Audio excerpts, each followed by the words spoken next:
Thank you everyone for the positive feedback we got on the yesterday's session, and also thank you for joining with us for the another session of Aranya 2.0. And this session is part of a series of discussion we are organizing under Aranya 2.0. So we hope you find it valuable. The current today's session is about blockchain development skills, and I like Aditya and Raven to provide a warm welcome to our guest and take over as a host.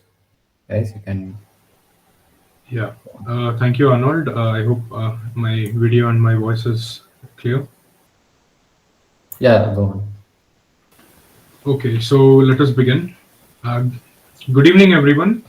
Welcome to this guest speaker session on blockchain development hosted by the members of Pichavaram House at IIT Madras. It is truly an honor to have with us today an esteemed guest speaker who has made significant contributions to the world of blockchain. Please join me in welcoming Ms. Shubhada Pande, a distinguished content strategist and the founder of Blockchain Shiksha. Ms. Subda's expertise in simplifying intricate blockchain concepts has been pivotal in making this technology more accessible. Today, she will be sharing invaluable insights into blockchain development, covering everything from fundamental principles to advanced strategies.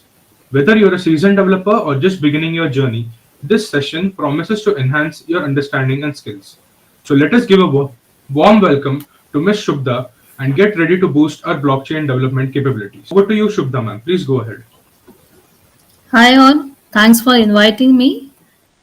Uh, I wish you all can turn on your cameras so that I can see the faces and so that I will come to know whether you are getting the points or not. Can you turn on your cameras?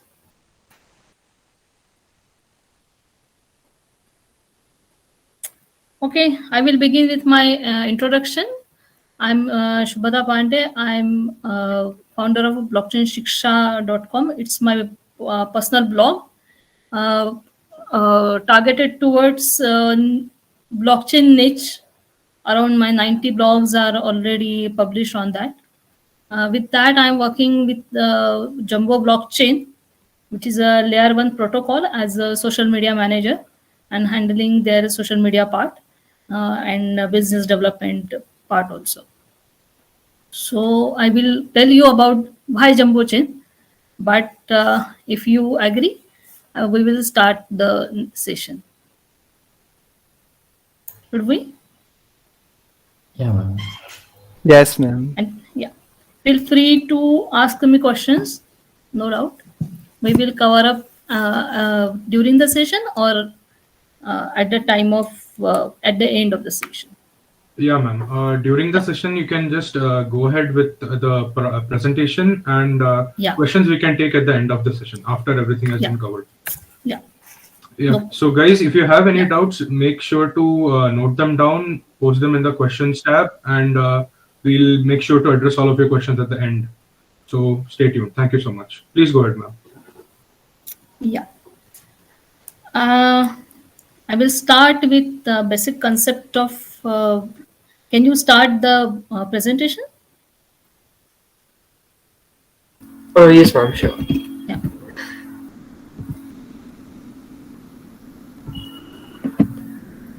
So we will start with what is blockchain. Just a screen. I will. Can you make it full screen? Ma'am, actually, it's already in full screen PPT. Okay. I'm not able to. Just a second.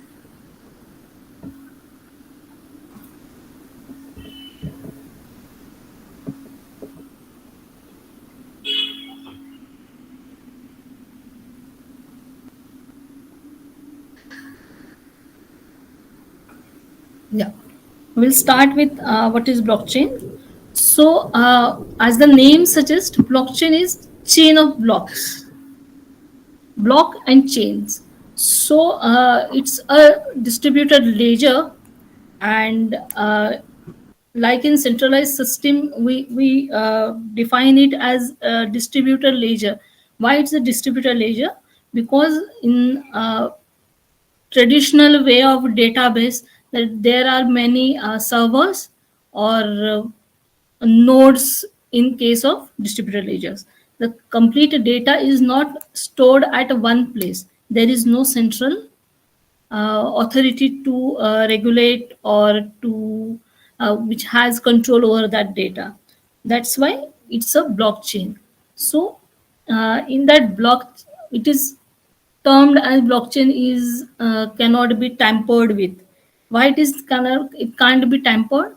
Because all these blocks are connected to each other with cryptographic hash. Cryptography is used in uh, covering those blocks or connecting those blocks, and each hash function of the previous block and the first hash are connected with each other.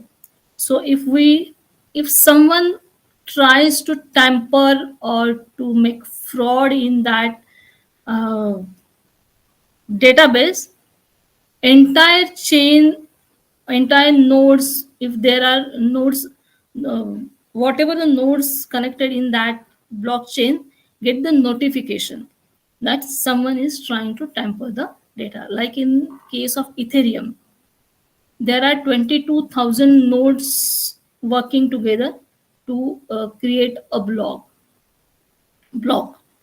So what happens if one, two, or small group of nodes try to tamper the that data?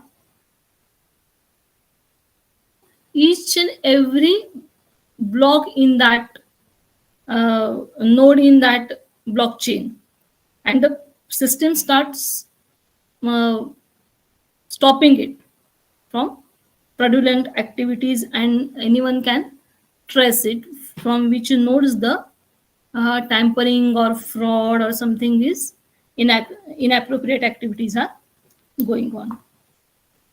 As you can see in this picture, uh, the entire blockchain system looks like this.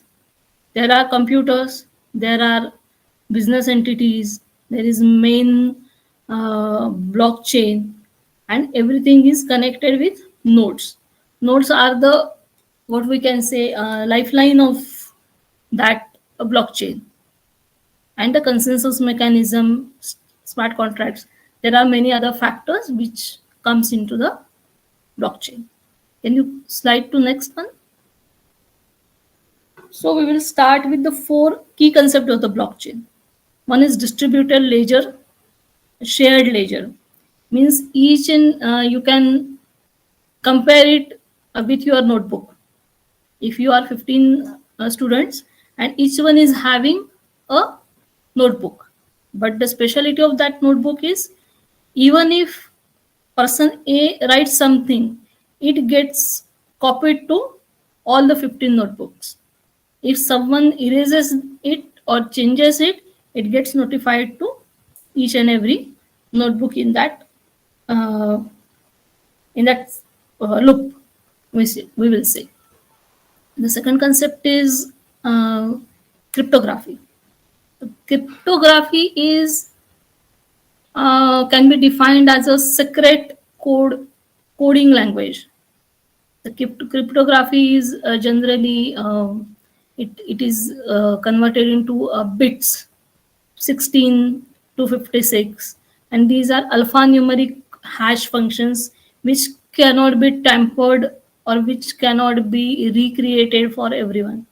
Just like to take the example, if I had to write my name, Shubhada, Shubhada, if I make S capital, then the hash function will create will be different if than the if I use it in a small letters.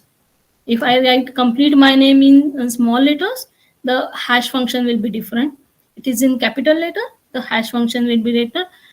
These are n number of combinations of the hash can be created, and all these hash are stored in the block data blocks.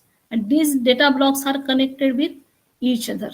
Header, footer, and these are connected with each other. You can imagine it like a train bogies. We train bogies are connected with to each other with some connecting point. These hash functions and these header and footer are like that, and till all these hash functions and the block time is block creation time is not completed, that block is not completed. Once block is completed, then the data in that block is 100% secured in that block. No one can tamper it. To take the example, we can say uh, bank account. Right now we are in a centralized bank system. There is one server, and you might have experienced this. There is, if we go to bank and say something entry is wrong in my bank accounts, what that person will do, he will go into the accounts, he will erase that entry, and your accounts will be fine, starts working fine. But in case of blockchain, this will not happen.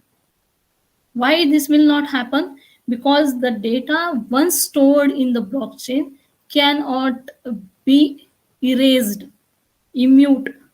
Okay. Then in case of blockchain, what will happen?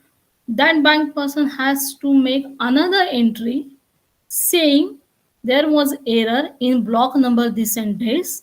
That's why I'm reversing this entry. So in the blockchain, there will be always two entries. First one will be the wrong entry, and second one will be the correct one entry with reason. So even after 10 years, 15 years, 50 years, someone goes and find out what has happened, there will be always be two entries. That, yes, but in today's banking system, this will not happen. No one can go back and take that find out what had happened.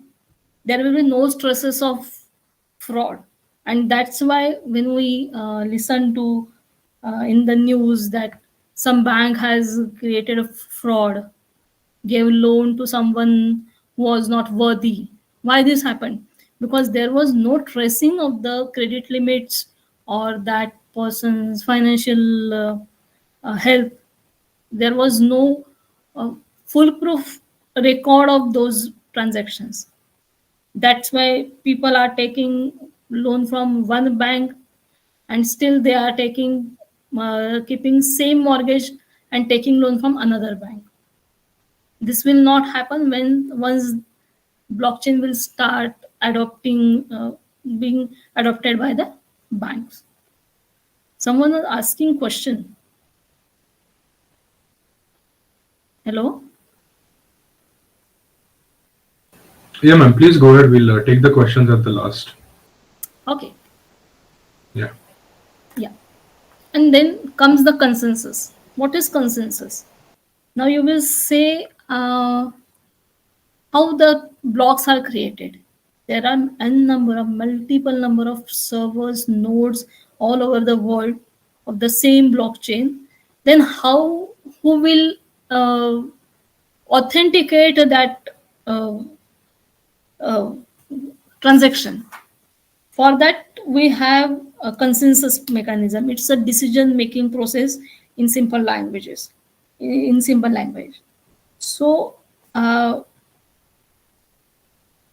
in consensus, we can take to explain the consensus mechanism. What we can say, suppose you are a classroom of 50, and you want to agree on a certain mathematical problem before going to next question. What will happen? Everyone will go and run in a rush that I will be the first to get the answer. The same things happens in the consensus mechanism of the blockchain. In there are multiple types of consensus mechanism adopted by many blockchains all over the world. But the first consensus mechanism was proof of work. Proof of work, uh, just like I said earlier, everyone rush to validate the transaction, and how they complete the transaction, it depends on their mathematical computation power. Every node has its own mathematical computation power, and based on that, mm, that blockchain, when a transaction comes to the blockchain for recording, those nodes start competing with each other, and they validate the transaction. Those nodes validate the transaction who has first come to the blockchain, or who has first solved that mathematical puzzle. It's a proof of work. It's a first consensus mechanism used all over the world when blockchain was introduced. But there were many limitations to it, because if certain node has bigger capacity to do the computation power, the it has started slowing down the process of block creation. The in proof of work, block creation time is around 10 to 12 minutes, and the fraud started going on in those block creation time. Then come the proof of stake. In proof of stake, what the concept is, in proof of stake, that blockchain ecosystem has, uh, what we can say, stakeholders. Nodes are the stakeholders in that blockchain system, and validators are selected. Validating nodes are selected based on those stakeholders. And there are multiple ways of doing it by multiple uh, blockchain systems. Now, in case of Jumbo blockchain, where I'm working with, we have a patent for our uh, Jumbo consensus mechanism. We have got recently we got international patent for that. In that, we do this consensus based on 5 parameters. Number one is tech. Second is uptime. Uptime means for how much time the node is in working condition. Second is Third is capacity. Capacity of that node to do the computation power. Fourth is sustainability. Sustainability in terms of ESG parameters, like how many uh, are doing for governance, for environment, how much is your sustainability score. And the fifth is node utilization. The node, how many nodes are used in that. We are using 15 nodes, and those nodes are selected based on uh, computation power and random things. There are many other factors. And the fourth and the most important factor we can say is smart contracts. Smart contracts are uh, written codes and predetermined set of instructions, and these are executed once certain conditions are fulfilled. So if the coding in that smart contract is perfect, uh, recording of the blockchain will be perfect. There will be no issues. These smart contracts are digitally written codes, and you can relate it to the robots. Like if you have programmed a robot to open the door when someone is outside. So what you have done, you have created a condition. If someone is outside, open the door. It does the work once certain condition is fulfilled. So, in case of smart contracts, we can apply it for any activity. It may be for supply chain, it may be in manufacturing, it may be in banking, or anything. In case of banking, if smart contracts says after tenure, end of the tenure of FD, your interest will be added to your savings account. That will be a smart contract. No manual, we can say, no manual things will be involved once the smart contract is perfect. Now, what happened with the smart contracts? Fraudulent people started using smart contract as a weapon to do the fraud, because smart contracts are machine readable. They are not human readable. They were not applicable in the court of law. So the new concept started, Ricardian contracts.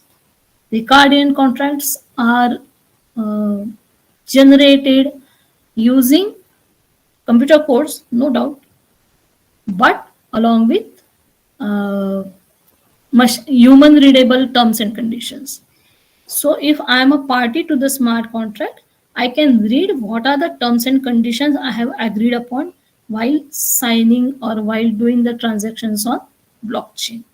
This is a new concept, not yet adopted by many organizations in the world, but it is getting traction. That recording contracts some days, maybe in the future, recording contracts will be applicable in the court of law, and you can sue someone in the court of law that it's a recording contracts based on smart contract and some fraudulent activities has gone. It will be legally binding on the parties to the contract. Can you change the slide? So we have actually covered this ledger part. Any questions on ledger?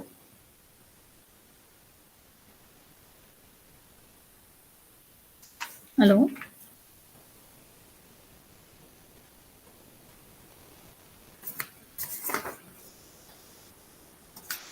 Please slide to next one.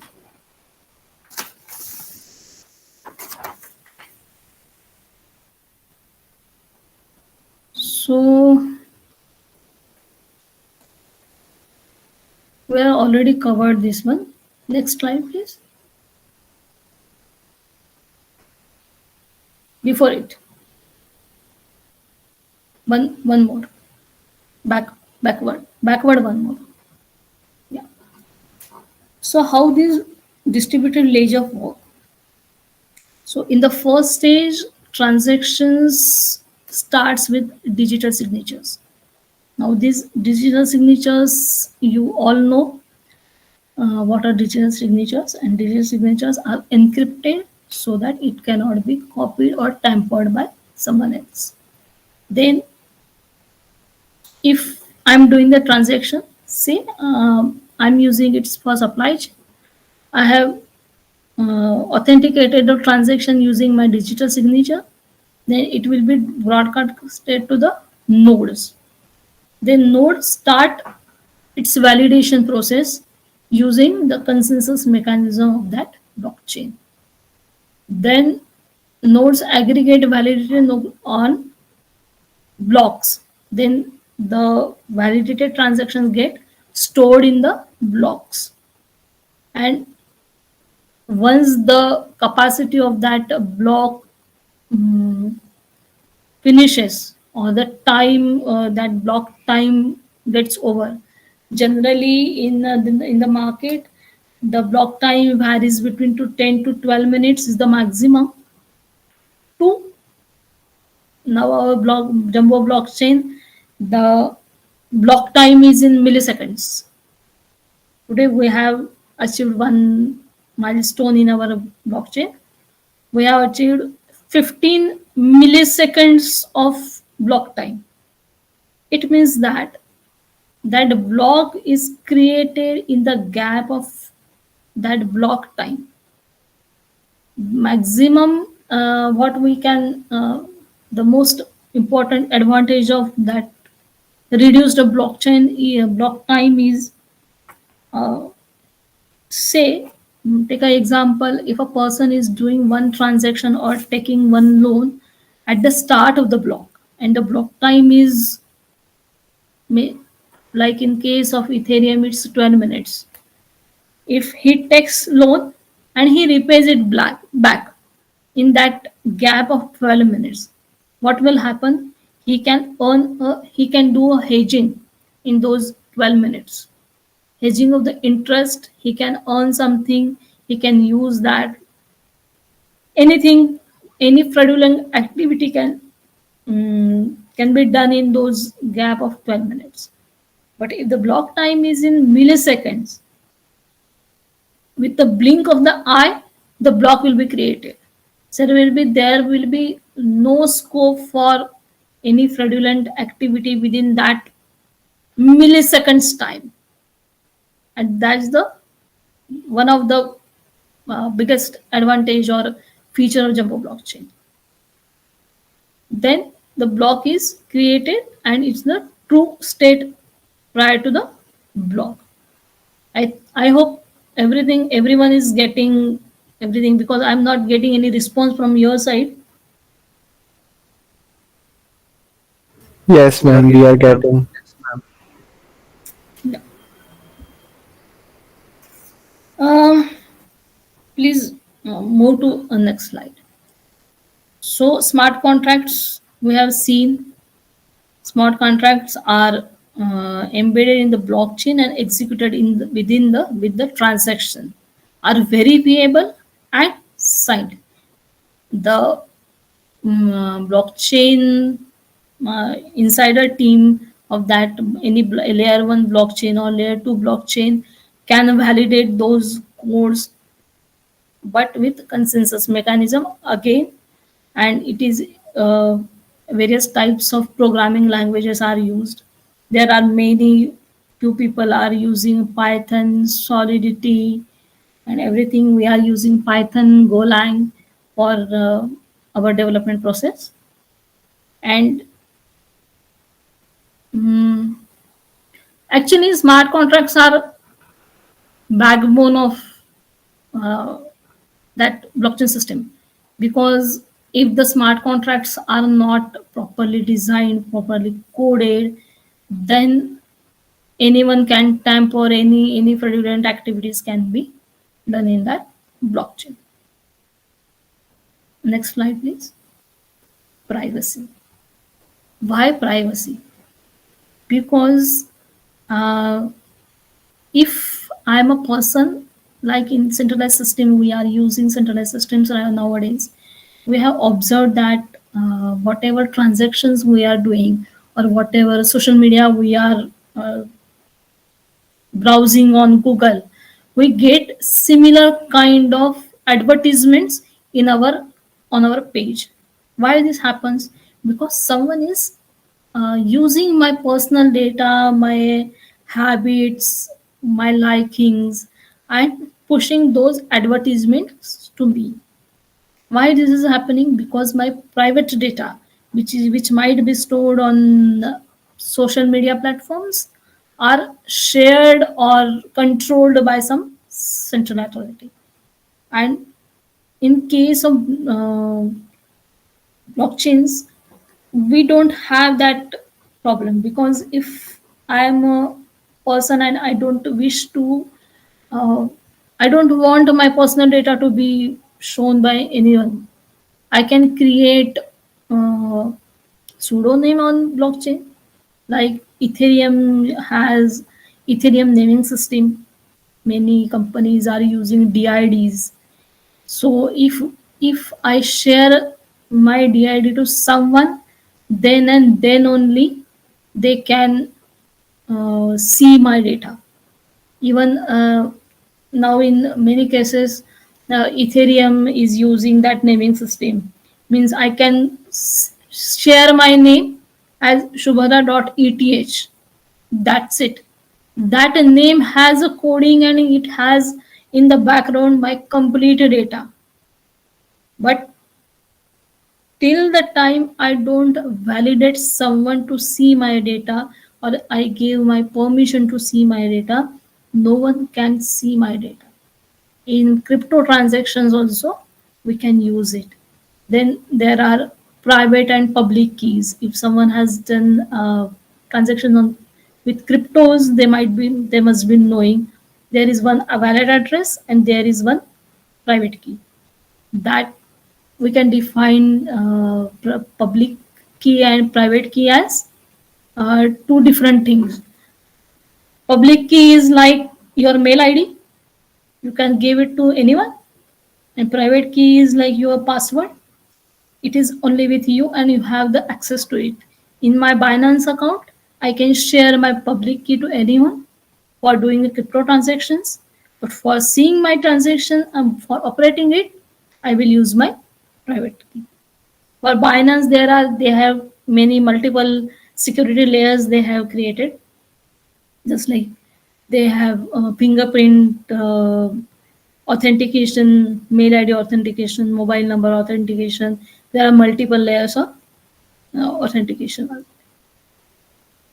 So we will now discuss why industries should use these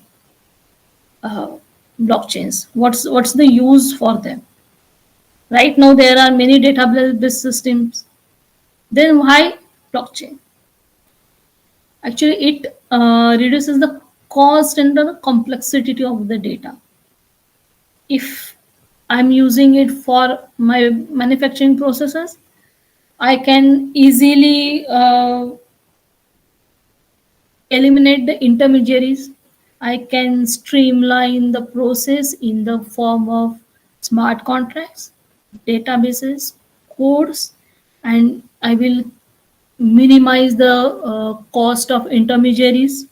Like uh, there are many banks for transactions. One person comes with the quotation, then it goes to bank, then bank clears it. I can streamline that process in with the blockchain. This could be the one advantage. Trusted record keeping. Why trusted? As I said earlier, we can go back to many years and see the records what the transactions are were happened in the past, and uh, find out the if there is any discrepancy in the records, because once the block is created, no one can tamper it, no one can misuse that data or change that data for any reason. So what happens, it improves the discoverability. Why? Because we can go back and always see this. Why this matters? If I'm a customer, if I'm a person, and I'm going to the pharmacy, or and purchasing one medicine, I don't know whether that medicine is uh, authenticated, original, or the counterfeited. And the counterfeited goods market is huge. We cannot. It is three times the Indian economy. Or if we calculate all over the world, it's a three times the Indian economy's GDP. So if it is on blockchain, what will happen? I will scan it with something, maybe mobile, and I will get to know that this medicine is uh, original one. Whatever I'm paying for is the original product I'm paying for. So, and is a, as I said, it's a trusted process. It will create trust between the end user and the businesses, which actually is a bad thing for businesses, that their products are being pirated, and pirated copies are being sold in the market instead of their original ones. It's a uh, it's a disadvantage to the government, because original products gives taxes, It's a revenue stream for the government. But pirated are not even giving their they are not registered anywhere. They are not giving their taxes to the government. It's a loss to the government. So, but still, blockchain adoption is quite low in the market. Why? Negatives are high performance millisecond transactions. Like if the blockchain system or virtual machine on which the blockchain is used or implemented, like in most of the cases, people are using EVM, Ethereum Virtual Machine, but it has its own it has its own drawbacks. So transaction in milliseconds cannot be recorded on the blockchain. Why? Because the transaction speed, that mathematical calculation, node performance, node speed, there are a number of factors which are lowering down the transaction speed. But now, as a JumboChain team member, I can say we have overcome this issue, and we are working on quantum computing right now. And maybe by end of the 2024, we will be able to launch our virtual machine with quantum computing. We are doing that, and our CTO, Mr. Dhanraj Dadich, is working in that direction. He is decoding Rigveda and quantum computing, and we are trying to implement that. Architecture is ready with us, and we are going to implement that. Second is small organizations. In earlier cases, what happened?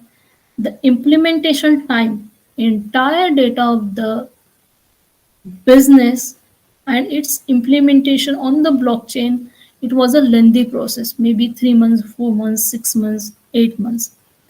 Till that time, it's a dead investment for the company, and the uh, transaction cost was quite high.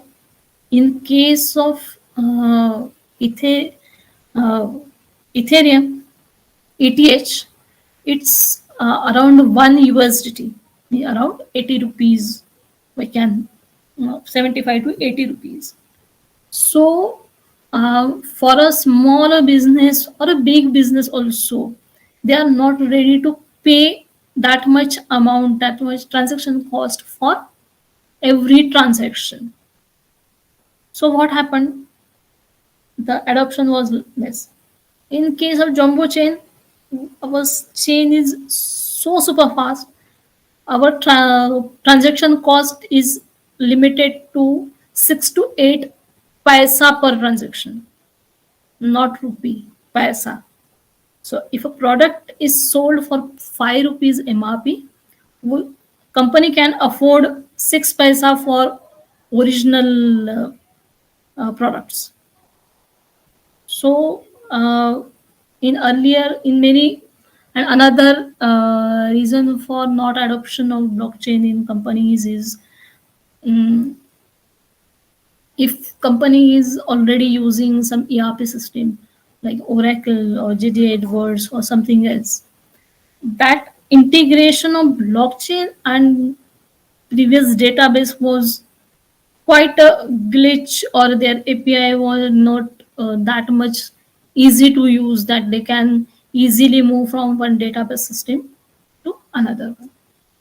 We are also working in that direction in this year. We will solve this issue. Our APIs are ready. Our tech team is working on that. Can you please slide to next one? So now, uh, use cases. There are many in each and every field. We can use that blockchain. Sorry. In we will take the example of supply chain management. Supply chain management generally starts from uh, production to the end user. There are multiple intermediaries in between the supply chain. Let's take the example of vaccines. In case at the time of COVID, we have seen that vaccines were stored in at certain temperature. Those syringes were stored in at certain environment, but we as a user were not having any access to it, whether from production to the till the vaccine reaches us. There was no system to find out whether it is stored properly, whether that syringe was sterile, whether what was happening to that those used syringes, what was happening to those bio waste. We were having no clue what was happening. But in case of supply chain, if there was a blockchain adoption in that process, what will happen? The end user and the company also, pharma company also, can trace the entire system, that from their warehouses the products are started, then to the first middleman, to the second middleman, then the third middleman, and everything was stored with uh, appropriate data, we can say temperature data, uh, duration of that, check-in, check-out time, everything. And in that system, we can add, if I'm a user, I can easily see whether the vaccine injected on me is uh, appropriate or not. And if it is not appropriate, it blockchain system, we can implement smart contract to give reminder or to give intimation to the production house, that pharma company, that's this batch of medicine is not useful right now, is tampered or can be discarded, something, whatever the use case is. And it can be implemented in any any kind of industry you can think of. Like we are coming up with counterfeiting solution for that. In case of counterfeiting, what we are doing, we are the price label on products will be blockchain based cryptography, and uh, that price tag can be readable by a simple mobile QR code scanner. So at every point of that journey of that product, the company, the end users, the warehouses, the shop owners can track it. Government authorities can track it. Like if, say, 100 bags of cement are out from the factory, and the sales are sales as per the record sales are for 120 bags, means 20 bags are counterfeited. Then if the QR code says it's counterfeited, that counterfeited items geolocation can be intimated to police, can be intimated to that manufacturing unit, can be intimated to wholesaler or retailer in that area, so that it will reduce the counterfeited items. Like in case of COVID, we saw in COVID stage, second wave, why people were dying. It was not the case we were having insufficient medical facilities, particularly in Delhi. There was hoarding of oxygen cylinders, but no one was able to track those cylinders, who was hoarding it, who are selling duplicate or counterfeited remdesivir, and people were dying. If we were implemented that blockchain system in that scenario, it will be helpful for the local administration also to see where are those oxygen cylinders actually located, because we will be having that QR code encrypted with blockchain technology. Yes, we can reduce the black marketing also. So next is banking. Banking, for as I said, for regular banking we can use it, but important use case is cross border remittances. When importers and exporters do the transactions in foreign currencies, what happens, the transaction time what is around 3 to 5 days, 6 days. If there are holidays, it gets extended till 8 9 days also. If I have to make the payment in US dollar and I don't know what will be the exchange rate after 6 days or 5 days, I have to hold that extra money or extra funds with me in for giving it to the foreign party. But blockchain is a system of seconds. Within few seconds or within few minutes, you can do those transactions. So what happens, the fund requirement of that importer or exporters reduces uh, for paying or receiving amount in doing transactions in foreign currency. There is always a additional fee they have to give to the bank or some middleman. That minimizes or nullifies, what we can say, it gets nullified in that process. And duration, overall transaction duration is has increased. If I am doing some exports of perishable goods, so I want that money quickly because it's a seasonal product. I want my money in hand for the next harvest, and blockchain is reducing that time gap, time lag in those transactions. So in banking, one we saw for personal banking, second is cross border, third and the most important, or we might be using it in a year or two, not more than a year, CBDCs. You must have heard about CBDCs, central bank digital currency. So what happens, even if we say blockchain, there is no central authority, no one can do it.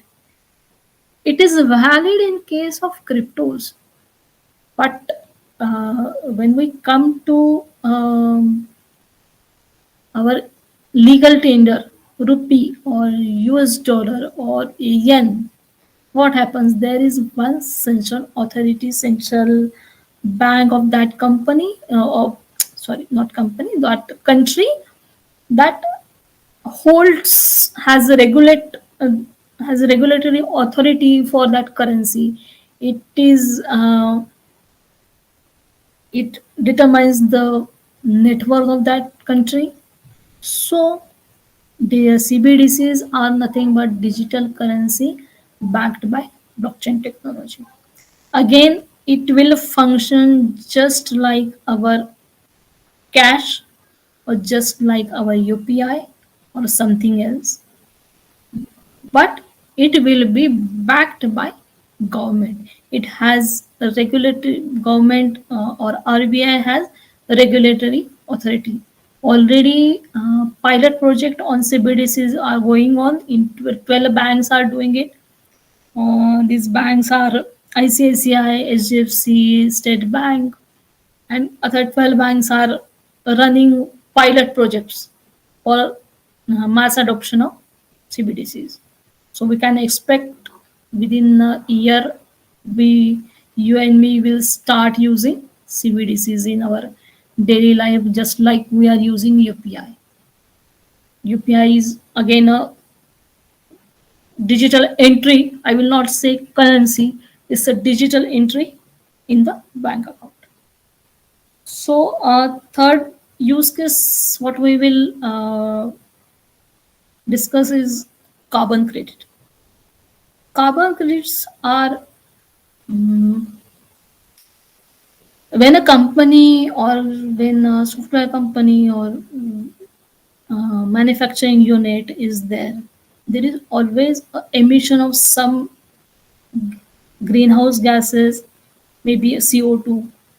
If we are using computers all over the manufacturing units and everything, we emit energy, emit heat in the atmosphere in the form of gases, remedial gases, we are emitting it.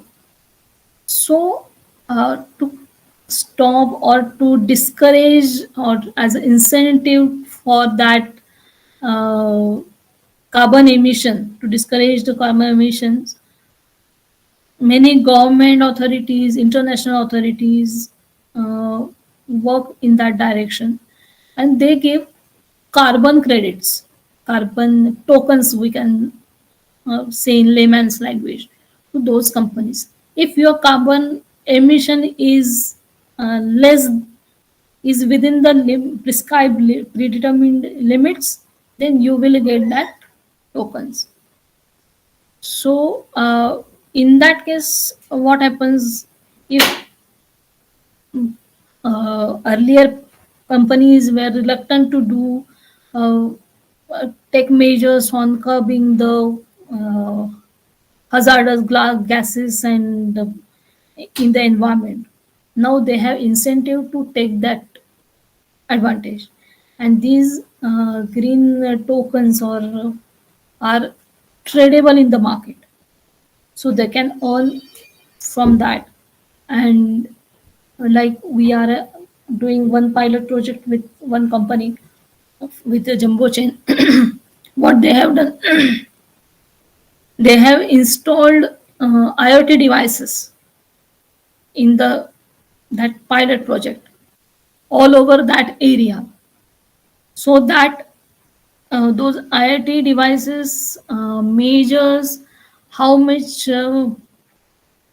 heat is produced using uh, traditional chulas, cookwares, where um, sticks and wood is burned, how much is the emission of CO2 in that manufacturing unit, and that uh, for accounting purpose, those IoT devices integrated with the blockchain help us to understand to the government authorities, to the environmentalist, and to the that company also, that how much carbon is they are using, or how much carbon are they are emitting, what could be the measures to curb those carbon levels.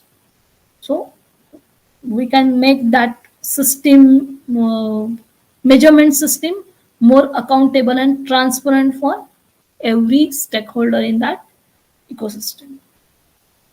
Can you slide to next one? So there are many others you can read on the screen. Public records, like someone has asked whether we are using blockchain systems in India. Yes, we are using it.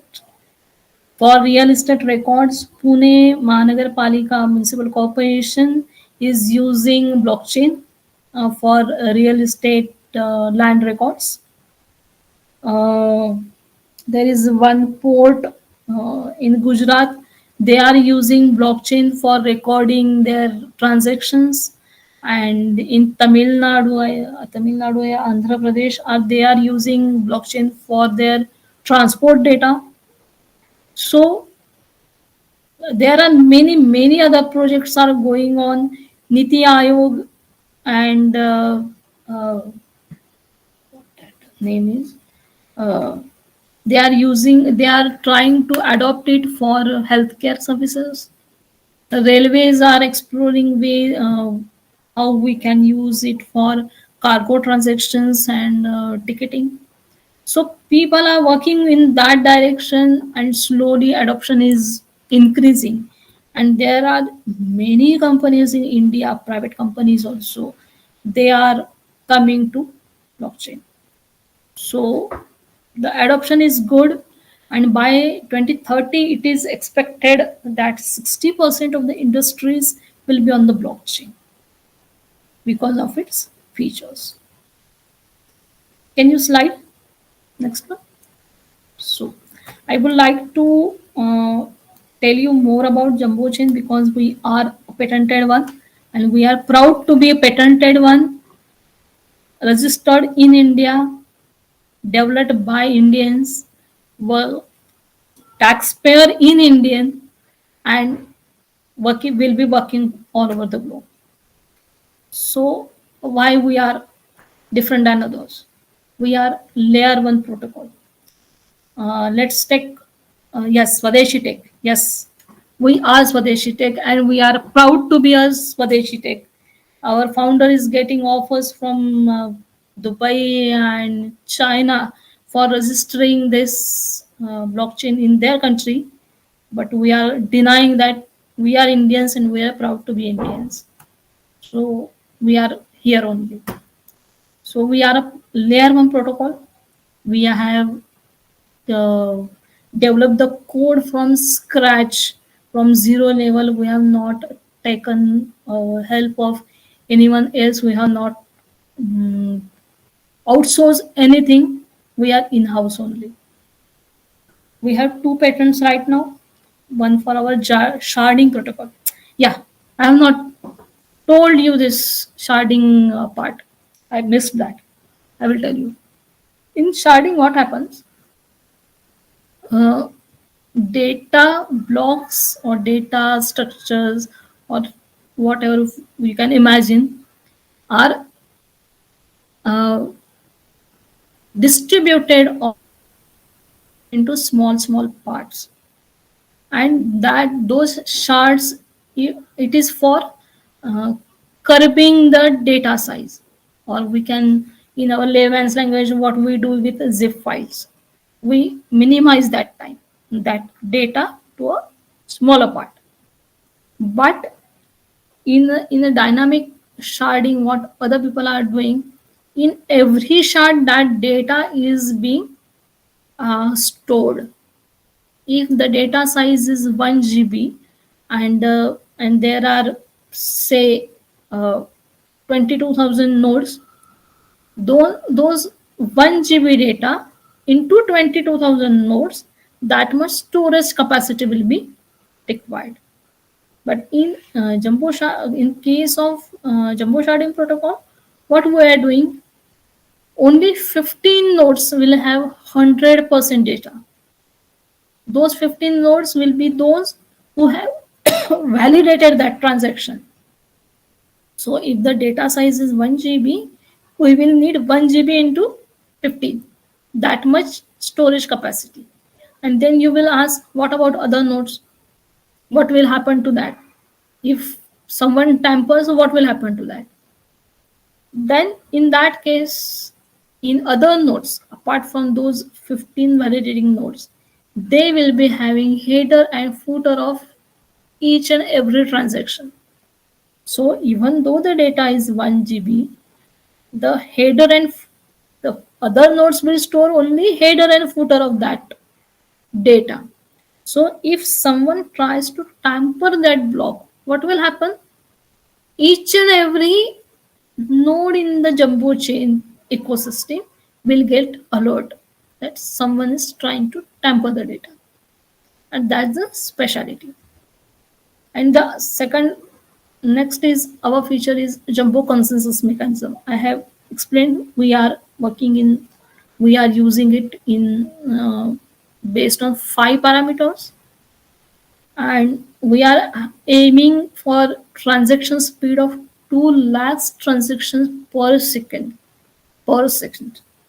Now today only we have achieved that target a little bit. Our block time was, today's our block time was 17 seconds, milliseconds, sorry, 17 milliseconds was the transaction time, and which is the fastest in the world. No one has achieved this TPS till date. So we are proud to be the most scalable blockchain in the world. If someone wants, I can show you. Our testnet is going on. I can share the screen with you and show you how the blocks are created and how that screen appears.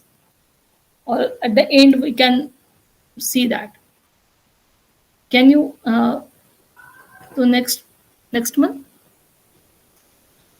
Now you all are students, so my suggestion is you can learn these programming languages, do the certifications.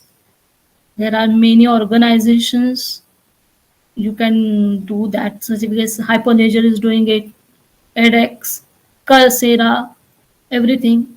This is formal education. For Web3 and blockchain, the good way to get in touch and increase the community is networking. You join, there are many communities on LinkedIn. You can join them, you can interact with them, you can follow industry influencers. I have added few names, industry influencers name at the end of the slide. You can start following them.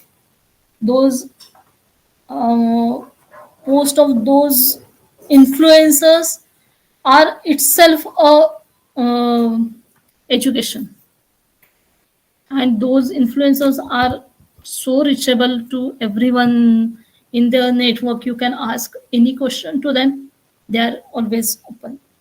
On LinkedIn there are many events.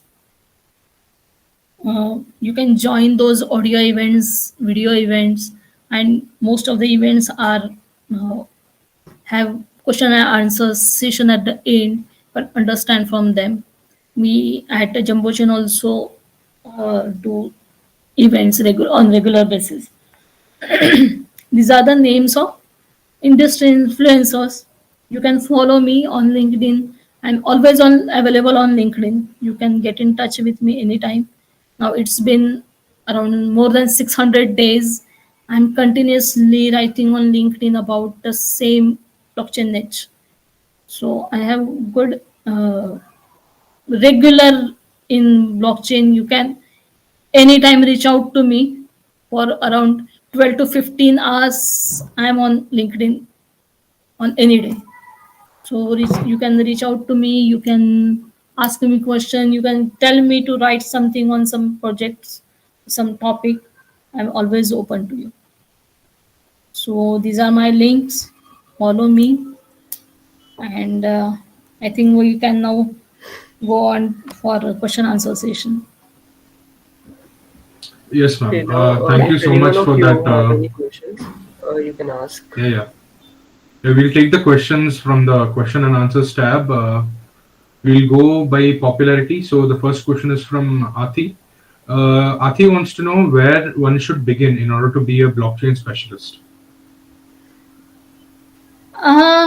For any field and as well as for blockchain also, in your student life only, start networking, start reading each and every published word about the blockchain. It will give you a better idea.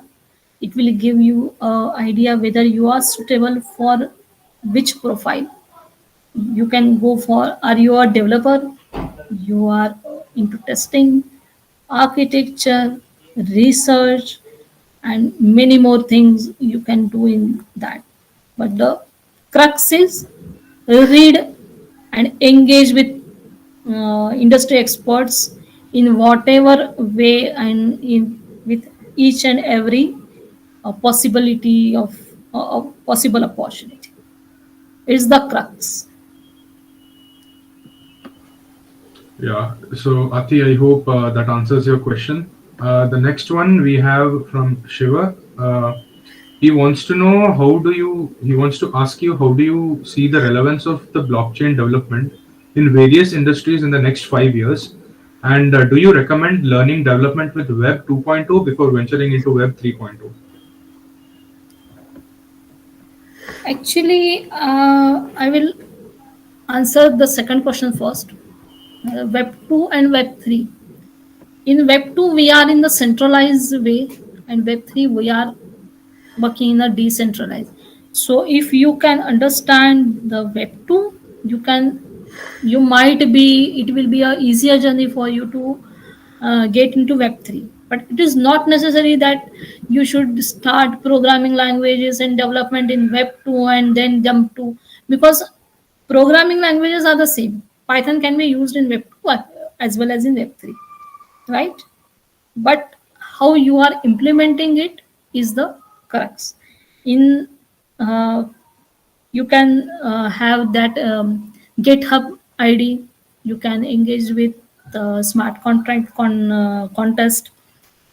Few organizations like DApps World organizes smart contract contest every month.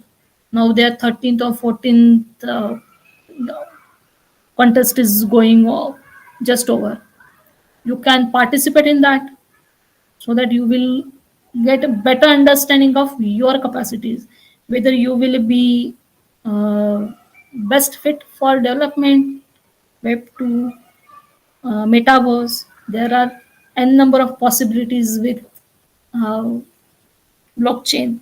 If you are good at VR, virtual reality, programming, metaverse, and in that, you can uh, proceed your profession in that direction apart from the core coding. It could be anything. I'm not from technical background, but I have crafted my uh, profession in social media for Web3. I'm working in that direction. Even though I am not from technical background, I am working with blockchain because I have chosen that as my niche. I hope you are clear, Shiva.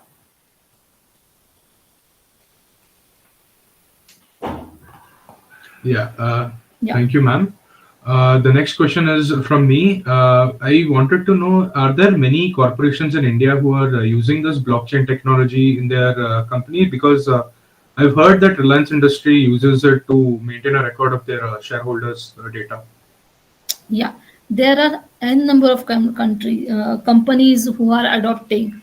Right now, I am in partnership and business development part, and I am seeing n number of companies are ready to move to blockchain. They are getting attracted for blockchain, but again, the same problem comes.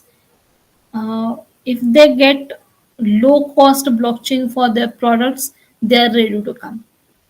And till date, there was no option for no alternative for costly and secured blockchain. Now we are came in Feb. We are going for our mainnet, and we are hoping that we will increase the adoption rate to a drastic level.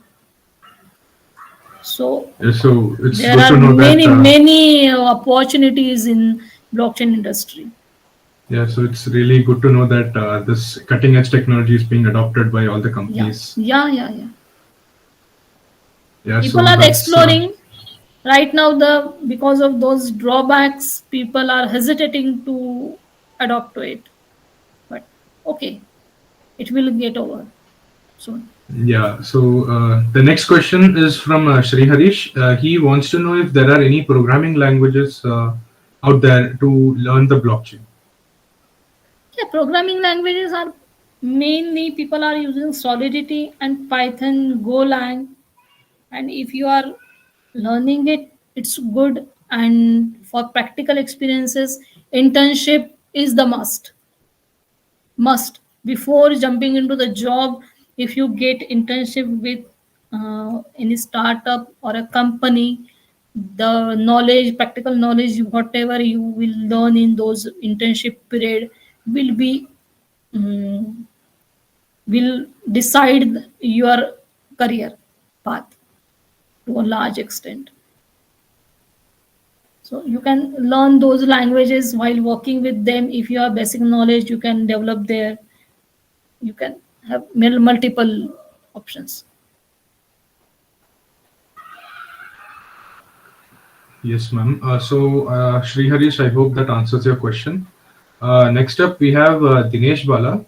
He wants to know what is the first and the foremost thing we should learn to become a blockchain developer, and what are the first steps to be taken if someone is a pure beginner?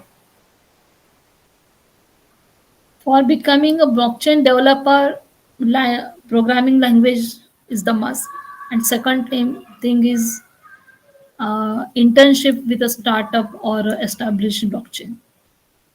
It will be a path maker for you because it's a practical implementation of your languages, your coding, how developers, senior developers think about the issue is also a game changer for becoming any software developer. But finally, it's a logic.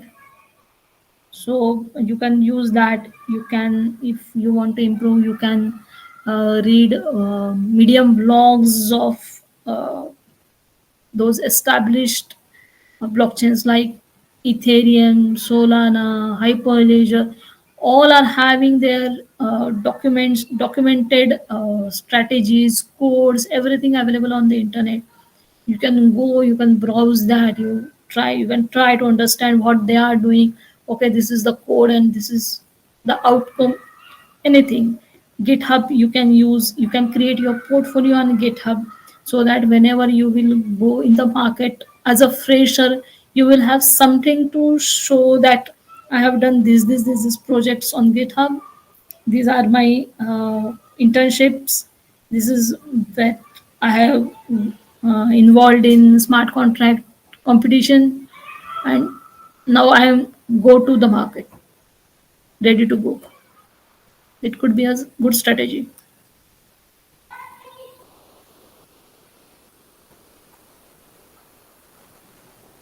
Thank you, ma'am. I hope that answers your question. The next question is from Chatrapal. He wants to know if there are any challenges or limitations when using Ricardian contracts. Yeah, Ricardian contracts are not yet very much popular in the real world because people are figuring out how to. Because if me and someone from US are entering into a Ricardian contract, what will happen? The laws of India and the US will be different. So those two legal entities have must have similar set of terms and conditions. Then we can use or we can embed those terms and conditions into code and then to the smart contract. So people are working out in that direction, but I don't think there is much adoption for Ricardian contracts till now.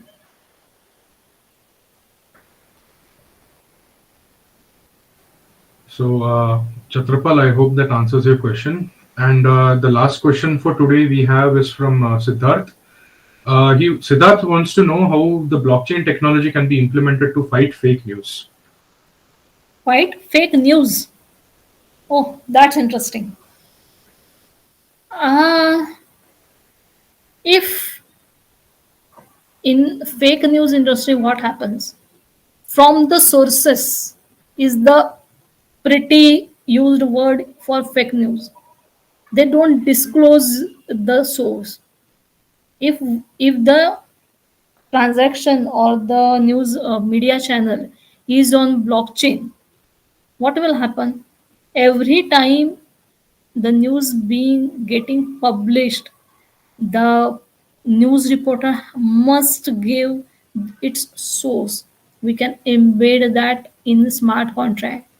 Your news will be approved only and only when you will add its source. you will add its authenticity.